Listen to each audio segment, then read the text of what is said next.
morning and welcome to The Brief. Here is a look at your trending stories this morning. President focuses on increasing the taxes on tobacco. Servicers of Anusha Palpita and RAAK Ranavaka suspended. GMOA issues warning after token strike. President Maithripala Sirisena says the attention of the cabinet will be drawn towards increasing the taxes on tobacco products. The president made this statement in response to a statement made by an expert who cited that the prices of cigarettes have not increased in comparison to the per capita income. World No Tobacco Day 2016 was marked at the BMICH today under the auspices of President Maithripala Sirisena. The purchasing power of tobacco or the consumer purchasing power has risen. However, it has not increased in comparison to the per capita income. The value-added tax or VAT was increased. It has caused a lot of problems to many. Even the president has spoken about this. The question we need to raise is that why have they reduced the tax percentage that can be obtained from cigarettes at a time when VAT is increased? Around 25,000 persons die annually in the country due to tobacco. 2,500 are children who die due to passive smoking.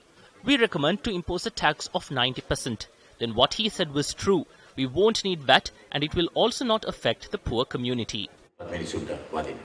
Liquor and tobacco are the main reasons for poverty and the downfall of the health condition of the poor. It's a national disaster to spend 35% of the low-income people earn on tobacco. The question raised by Demel was the reason why this went a long way. That question on one hand made us accountable for this. I'd like to clearly state that I will address this event and directly go to the cabinet meeting. At the cabinet meeting, I will propose the need to act with regard to this issue today.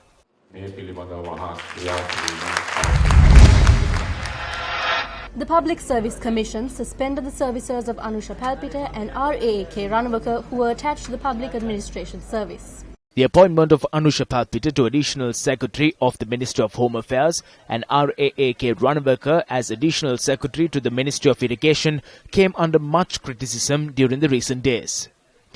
This was because the duo were given the appointments at a time when investigations are taking place against them over the fraud and corruption said to have taken place under the previous administration. It is clear the manner in which action should be taken when a court process is being carried out over a wrong in the establishment code. The Commission today decided to suspend work of Anusha Palpita. Meanwhile, we were notified this afternoon by the relevant parties, the malpractices and fraud committed by Ranavaka. Taking into consideration all the facts presented to us, the Commission decided to suspend work of Ranavaka.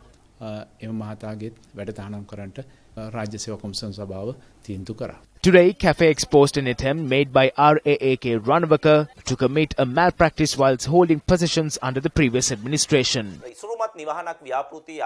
A sum amounting to 15 billion rupees had been allocated per public representative over the project Isrumat Nivahanak. It is very clear as to how the transparency of these projects have been tarnished and how malpractices of a group of state officials have been covered by another group of state officials.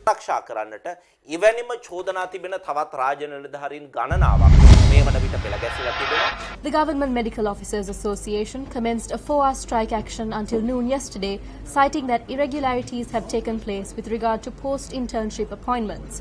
According to the GMOA, over 10,000 doctors from 1,571 hospitals island-wide had pledged their support for the token strike. The token strike, however, did not take place in flood-affected areas such as the Colombo, Gampa and Kegol districts. Thereby, medical services at the National Hospital were carried out undisrupted. Only the emergency treatment unit and the intensive care units of the Kandy General Hospital were in operation during the token strike. Patients who had arrived to clinics were forced to make appointments for a different date. The token strike was also in effect at the Anuradhapura General Hospital.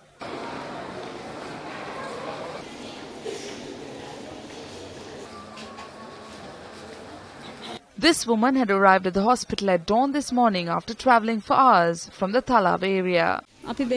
We came to get medicine. My child was taken to 2 private clinics and they said that they cannot treat him. They said that since it is a head-related illness, he must be taken to a hospital and must be either admitted or taken to the OPD. So if the OPD does not have medicine, what treatment do I give my child? They just die, don't they? This woman who suffers from kidney disease arrived at the clinic of the Chilao General Hospital early this morning after travelling for nearly 45 kilometers.